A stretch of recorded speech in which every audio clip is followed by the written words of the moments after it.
Hi everyone, welcome back to another video of Late Customs. This is a nice early morning. I think it's about 9:30 at the current time, and we are driving Honda Accord for the day, and there are a few reasons why. Well, that right there, that is the number one reason why. Because my daddy has been driving the car, and one morning it just started driving, engine light came on, and at the current time we are heading over to a friend of mine's house, and we're gonna go pick up a diagnostic machine or OBD2 scanner. Comment down below if I said that correctly. Then on top of that, these original tailpipes or tail exhaust tips you can actually adjust. So my daddy wanted me just to bring it out a bit slightly so you can actually see it right there. There's a screw at the bottom. I'm not sure if you guys were able to see that. Right there, there's the screw. You just loosen that, slide the tip out, tighten it again, should be sorted. So that's another thing we'll have to do.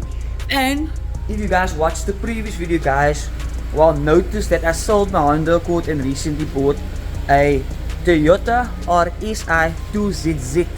Well, I'm very new to this, so excuse me, but upon the sale of my Honda Accord, which I did not mention in the previous video, I removed the sound stereo out of the car as well as the double din. Although the sound stereo will be fitting in another car in future time, but today we will be fitting in a double din, well, CL9 radio into my dad's Honda Accord. This is how the radio looks currently. Well, not too shabby, but the double din really changes up the look of the interior and makes it look like a futuristic car, or more like a modern car, I would say. So we're doing that, and then I also have a boot mat. I removed from my Honda Accord. We'll be fitting into that car, or to this car, and well, that's what we will be doing today. But first, let's get in the car, drive over to my friend's place, and get that OBD2 scanner. I need to get used to saying that word. I must say, driving a Honda Accord that's flashed, cold air induction fitted, and no exhaust done whatsoever. Excuse me, that's just my key right there.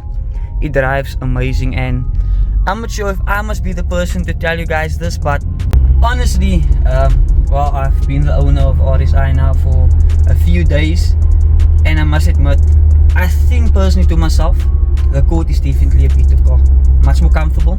Although I think, not entirely sure what suspension my car is in, but for a Toyota it drives comfortable. Don't get me wrong, I'm not saying it does not drive comfortable, but the Honda Accord is really just a very comfortable car in general. And the amount of airbags you have in the car, you have airbags in the seat, you have a dual blower system, which is one thing I'm insane or like obsessed about with these Honda Accords.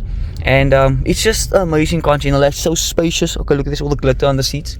But I really enjoy driving this car. Although the running scene is quite new to me, and believe it or not, the amount of offers I got for the Runix, it's quite insane, because that's something I did not expect at all. I think majority of the time I just buy a car and people tend to think that I'm buying a car to resell it, but at the end of the day that's not the case, because how I got the Accord sold was literally just, I would say, right time, got the right amount of cash, I would say, and well, both parties are happy. In this case with the RSI, I'm quite tempted to make the car look lekker, and there is a lot of ways to make a Runix look lekker. There's definitely a lot of ways. So I'm taking the advice of the Jan and Mr. Dolly. You probably know both the cars, the red and the silver Runix RSI, and well, I'm gonna make my car look almost identical to their cars, just a different color, because that is the scene I really want to be in, or I wouldn't say the scene I would like to be in, but potentially where I would like to be with my Runix RSI. I don't know why, but each time I say that word, it sounds like I'm speaking Afrikaans. RSI. Is it RSI? Probably, but let's enjoy the road to, well, my friend's place. We might as well make a turn by Jody here, who he's voting for today, because, yeah, today's voting day, and I still need to go vote. I hope all of you guys also went to vote. Please, be the change. There we go, scanner collected. Some lekker cars hier nogals, hè? First one right here, gents. Sheesh, the red thing. Got the scanner, just need to figure out how this things work, so let's check this out. Let me just figure this out and I'll keep you guys updated. Well everyone, so you can see there the code is gone. So literally I just had to type in all the information of the car. This snap-on is quite dope. I unfortunately didn't film that process because I was still in the testing phase, but I cleared all the codes, so just to clear the codes, but that code was code I think C02 something 5. I'm gonna confirm you guys the code now because I just typed in my Google now. But you see the permanent codes is no codes now, and by temporary codes is no codes because that code appeared under permanent code. So I'm not entirely sure if the knock sensor is faulty, because one thing that is faulty in this car is the power steering, and sometimes if you turn the power steering tend to make quite loud bangs. I'm not entirely sure if the knock sensor is picking up the knock from the power steering pump, which could be the possibility because the sensor didn't go on as yet. But I'm gonna drive the car and see what the car does. If, make example, that knock of the power steering comes back and if it reflects to the engine light also going on at the same time, because if it is like that, meaning the knock sensor is working 100% fine, but it's the power steering giving the car the illusion that maybe it could be knocking. So yeah, but this far codes are sorted. All I did was afterwards clear codes, check it out. I'm gonna drive the car. If the code comes back due to that reason, then obviously I need to assist the power steering pump. If not, and the code just continuously comes back on, either, well, which is not likely, that there's a knock on the engine because the engine is super quiet, or maybe we just have a faulty knock sensor. So well, it's worth a try, and I think the spare shop should be closed today, so I probably will have to get one tomorrow. But I'll test drive the car and I'll give you guys an update. Well everyone, the code is back, so I'm assuming that it is the knock sensor that's faulty, but I'm just gonna check for some wiring issues and then, well, assess it from there, because otherwise I have a supplier that can supply me with a second-hand OEM sensor. So if the sensor is faulty, then I can just order one from him, fit it in later in the video, and then we should be sorted. Well, so here's all the stuff we actually need for today's video. I already have the disc in the car. Here is the new number plates. Unfortunately, well, I didn't go and purchase myself a set of number plates. Same with the RSI. We kept with a normal recommended number plate from, well, the traffic department. We have the late sticker, which is obviously very much needed after all this mod.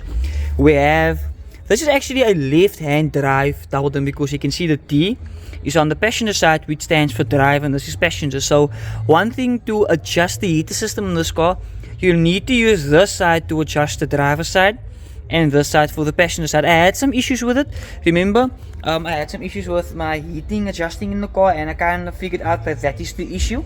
So we're going to fit this in my dad's car. We're going to see how it feels about it. If it doesn't work out, we unfortunately are going to, well, remove it again and sell it, and I'll just buy him the appropriate double dome in the future. But for now, I think this should work, and it should still be fire. It should still work amazing, because the main issue my dad has, the people are going quite loud next door, but the main issue we had with the previous double dome is because I have like this adapter, USB adapter, but each time you switch off the car and start the car again, the whole memory stick starts from the same song, like from the first song on the stick, and it doesn't play all the other folders on the stick as well. So that's the main issue we're having with the current USB adapter towards the original radio in the car. With that one right there, you can obviously use some nice video, MP4 music, and you can do MP3, all that. Unfortunately, it doesn't take a CD whatsoever, but does make use of Bluetooth and USB. And then just below this, we got this nice boot carpet, which is the first thing I'm going to install. Then I'm going to move on to getting the number plates installed, and then we're going to install, lastly, we're going to install this double dome radio, which I think these are all the tools we'll be needing to get it done. Just a flat to pry open all the plastics, which I would not recommend using a flat screwdriver, because you can scratch the components in the car. There's like a nice plastic kit you can use to like remove all the grommets and stuff like that. The star screwdriver just for all the star bolts. I'm going to show you guys exactly how to remove it in order to install your aftermarket double dome in your Honda Accord or your Honda CL9. And there are two 10mm heads, which is bolts, that are just below the double dome, keeping it into place, which we will remove, which I don't think this one actually makes use of, because this one only has clips at the bottom, and on top just has 3 screws. Then we should be sorted.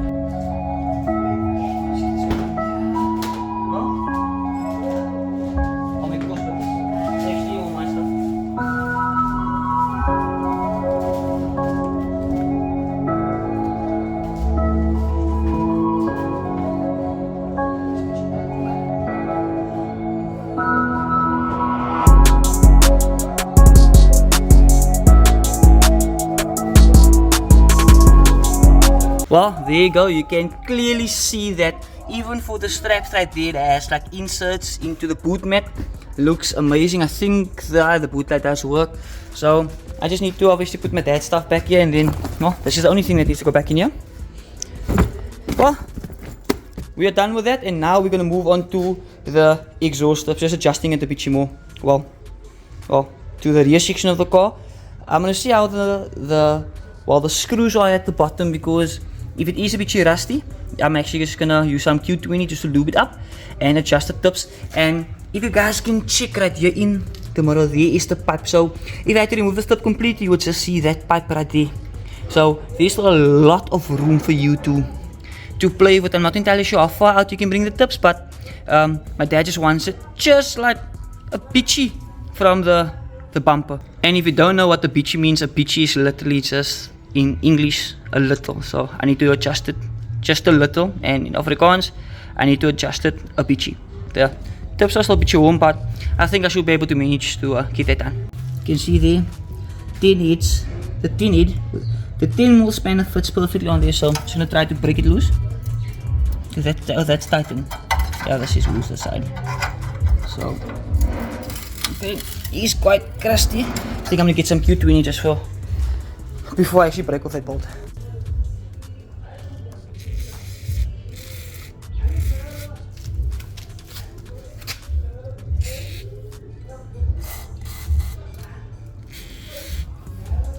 I do have some bad news. I don't think it can be adjusted to the point we wanted, but that is how the factory exhaust looks like without a tip. So I think the furthest I can probably bring it is, well, probably just there, around there. I think that's the furthest I can probably adjust it, but I think that should actually suffice. But the only issue is you can see that spot right there. So I'm gonna see if there's maybe not something I can do just to fill the section here at the bottom, so you don't see the hole while looking it from the back. But yeah, that's about that. And that's about it actually. And just for reference, that's the reason why I recommended using some Q20.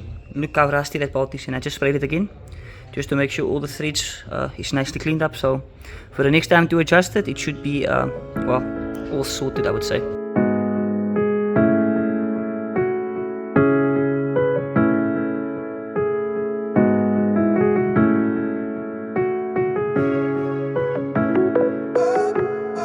So just for reference sake right there, you can see the difference. That one I just adjusted. You can still see a bit of a gap there at the bottom, but unfortunately I won't be able to fill that gap whatsoever. But that's the before, and that's the after. And it does definitely change the rear end of the car. Let me just close this boot quickly, so you can actually see. It does change it up quite a bit. So I'm gonna leave it like that, see if my dad approves it. Honestly, I'm not the biggest fan of seeing the gap, because obviously that tip was all the way against, well, that's the mount, like probably like that amount's the amount I drew the tip out. But still looks nice though. I don't really see anything wrong with it. Just gonna adjust that side as well, and we can maybe just hear my dad if he's happy with that. And if so, then we can leave it as is and just move forward to getting these plates removed. It was nice to see this car with some Joburg plates, because this is the first Joburg car I actually bought, well, from Joburg. Yeah. So it's time to get the CL plates fitted on this car.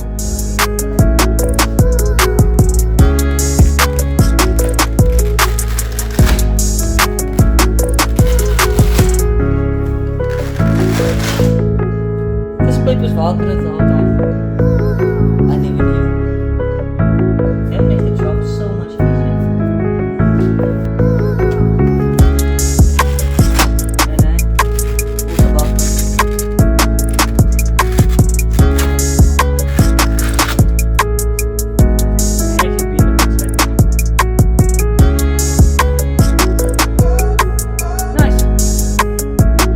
Shout out to the people. Shout out to the people. Shout out to the people. Shout out to the people. Shout out to the people. Shout out. Shout out.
So we got everything else done.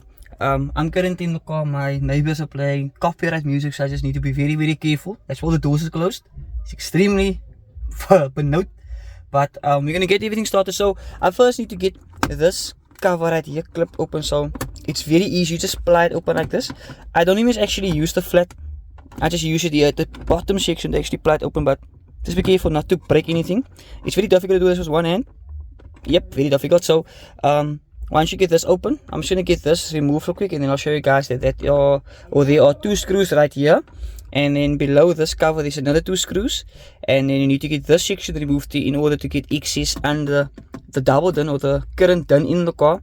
And once you have access there, you can remove the 2 screws at the bottom. It has 2 clips or 3 clips at the bottom, and here on top you just need to pry this open as well, which I'll show you guys shortly.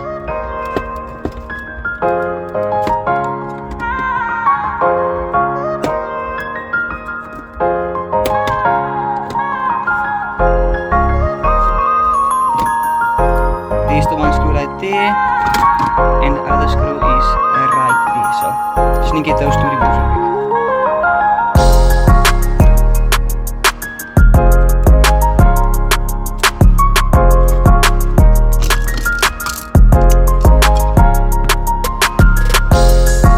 And then you have another screw right there, another screw right there. Just be careful not to drop it in this compartment right here.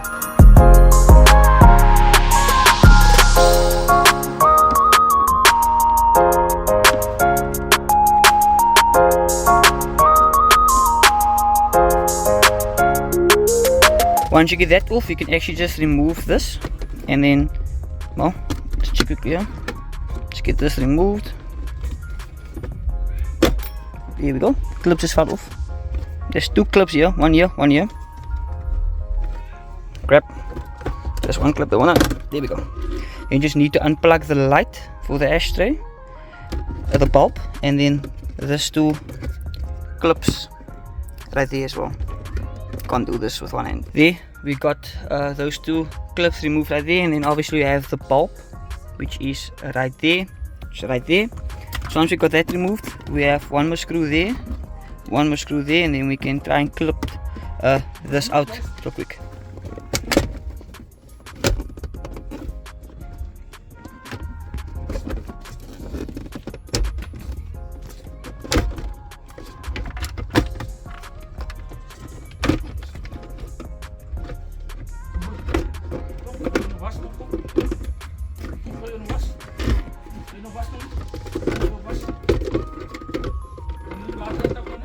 There we go.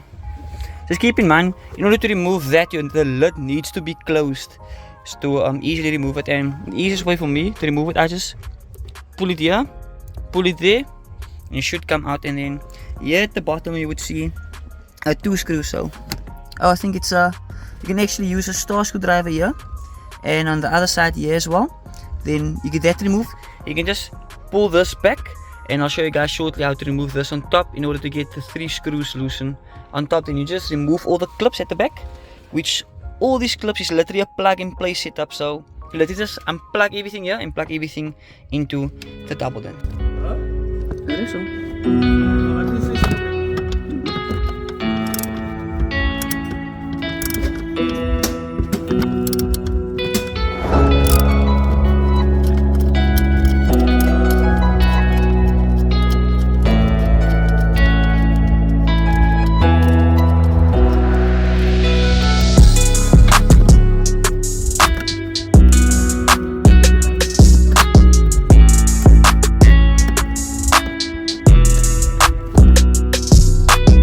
And then here on top, so I just use a lappy, tilt the vents up, and usually just start pulling forward. That's one way to get it loosened up. You can use a flat screwdriver, but then you're just gonna damage like this sections of the dashboard as well as this cover. So it actually does hurt my fingers quite a lot just to get it removed like this. But I'm gonna see what I can do quickly and just show you guys after I get it removed. See, I actually had to pry it open a little bit with the flat because it was quite stubborn. But you can see the other one side's open now there. I'm just gonna try to get it open on the other side as well. You need to pry it. Well, it's quite hectic, so Let me just try to get this out real quick and then I'll show you guys. See, I tried to pry open the screwdriver, which definitely I would not recommend. It will go back to its former or previous shape, but yeah, just to prevent any other damages on the car. So yeah, I'm just gonna get this removed quickly. So all I need to do at the moment is just pull it forward, then we should be sorted. And I think it's better probably with 2 hands. And there you go, you can literally see how it moves forward. So you just clip it out like this. And what I usually just do, I just push it out of the way right there. And then we have the 1, 2, 3 screws right there. And once those 3 are out, we can literally just pop it. I think it should really pop open at the bottom. Just gonna double check if there's not any more screws here at the bottom, which I'm not really aware of. So it should just like slide out, I would say. So let's just unscrew the top 3 real quick and see how it goes.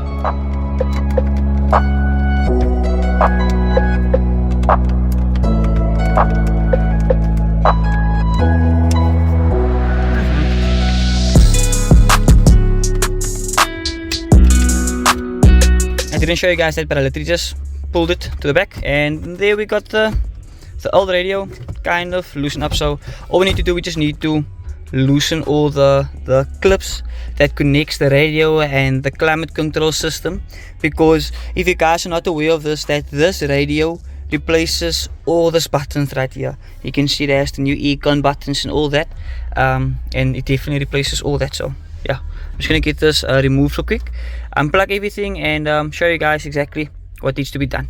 But it's like from here, it's very straightforward. That was all the key components right here to see how to get everything removed, all the screws that keeps this radio in place. Other than that, this one is literally plug and play. You have all these plugs here for a majority or multiple other accessories like reverse camera and stuff like that.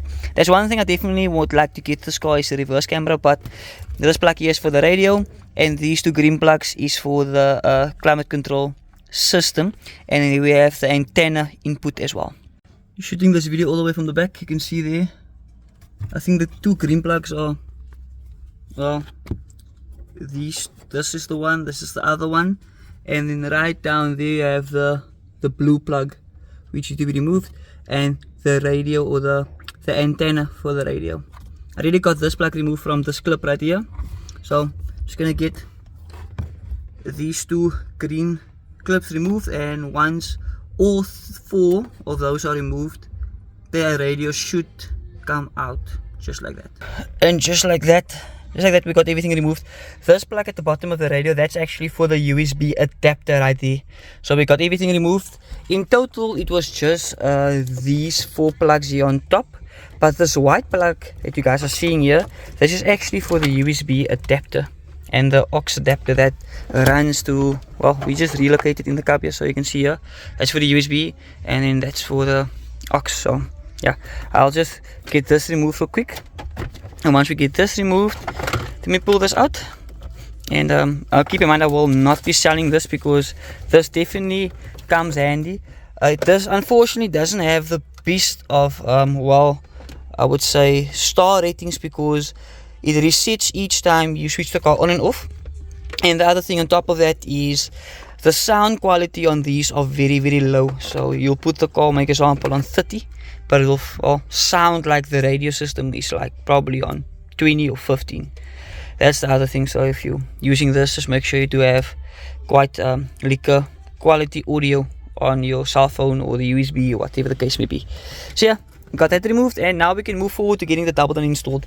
This is literally a straight plug and play. You can see there, those are the 2 green plugs right there. Let me just flip the double down around. You guys can see right there, 2 green plugs right there, 2 green plugs right there. The blue plug goes in here. You get an adapter for the blue plug right there. You just plug it in right there as well, and then there's the hole for the antenna, and here's the hole for the antenna as well. So that will be all.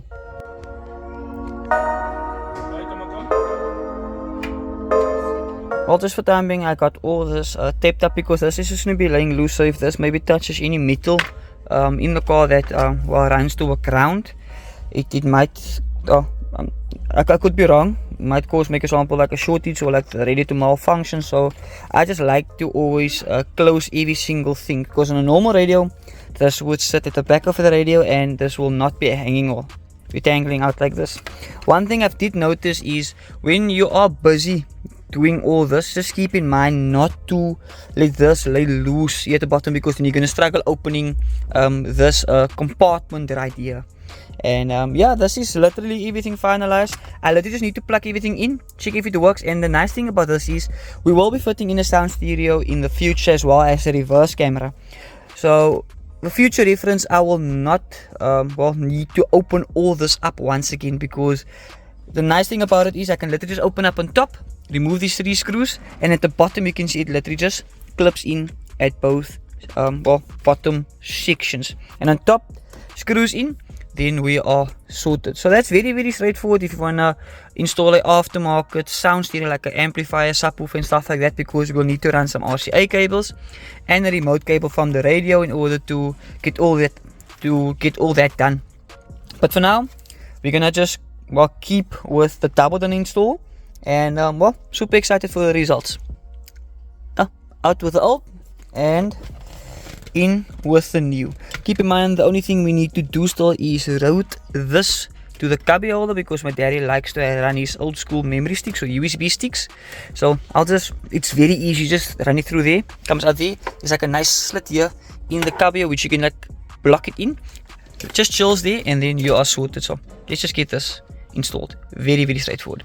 We got everything plugged in, so you can see there everything is plugged in. So now we can just reinstall everything. As you can see, we got all the screws 1, 2, 3 tightened on top, got it clipped in at the bottom. So now only thing left to do is just to check if it actually works. So where's the car key now? Probably, yeah, nah, that's not the car key, it's actually in the ignition. Well, see what happens. There we go. There we go. Well, everything seems to go on. Check if all the speakers play.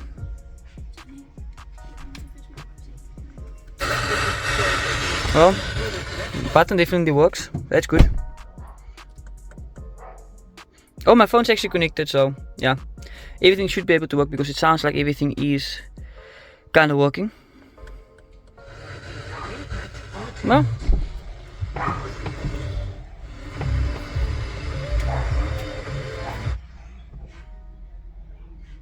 shortages. Well, recapping the top.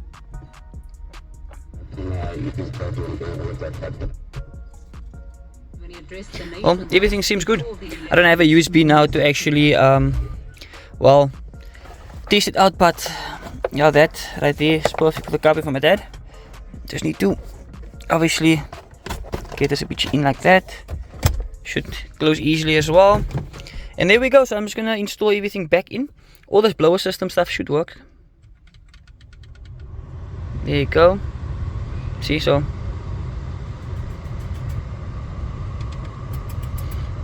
see, and this is the main turn one adjuster for the blower system. Nice. Everything feels quite fine, I would say. So yeah, I'm happy with everything.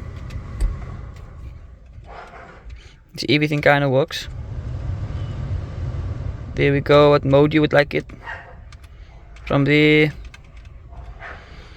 AC off, on. See there, the AC fan goes on. If you put it on dual, dual goes on. If you want it on auto, auto goes on. If you want to press everything off, you just put it off. There we go.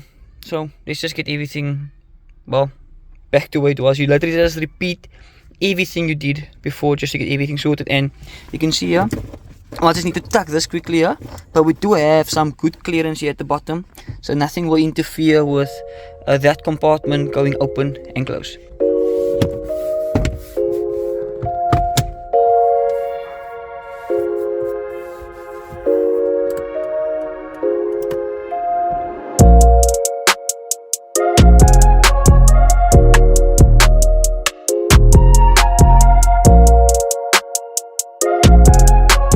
And there we go, everything is sorted. Just put the ignition on. I'm not sure if I should turn the ignition once or twice, but okay, once seems to do the trick. And then yeah, there we have everything, I would say. Just need to reset the radio, but you can hear all the speakers work, so that's good. And that's about it. I wanted to initially do like a quality, like I kind of say like a speaker quality check on it, but all what I do know is that it plays very similar to the factory radio. And another thing on top of that is that you get different price range double dins or units for these cars, and obviously the more expensive you go, the faster the double din is, the more quality the buttons feel and stuff like that.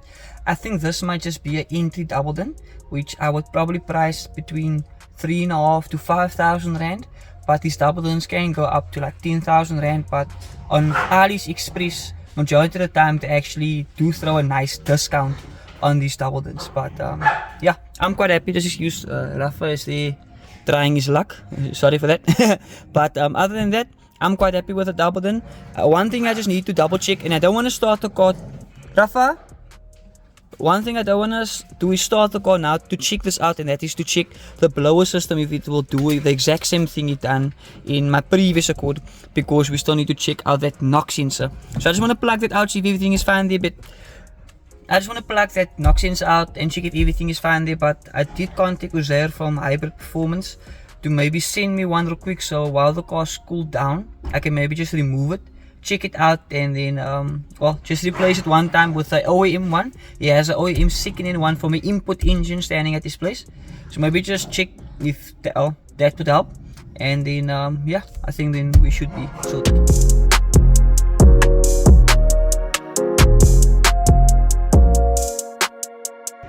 Well, I didn't film this process, but you can literally see all right the way through there. Right there is the thread. This sensor goes into. All I literally used, it was a 27mm socket right there. I used the longer extension with the swivel. Just got it angled right here through and got that sorted. Apologies, the dogs are still upward like that, but yeah, that's more or less what I got to get this removed. So luckily I just disconnected a few vacuum lines here to get my hand in here to get the socket on and the swivel everything on. But now I just need to order the other one real quick, and then hopefully later today we can install the new part. Alright, here we got a new one. Just got one from Lao Africa. You can install it and see if this makes any difference whatsoever. Got the code. We got the code removed once again, so I just need to take the car out on a test drive, and then from there we can check what's going on. But in the meantime, we're busy bleeding this car's system in the meantime, because this car is due for delivery to the customer.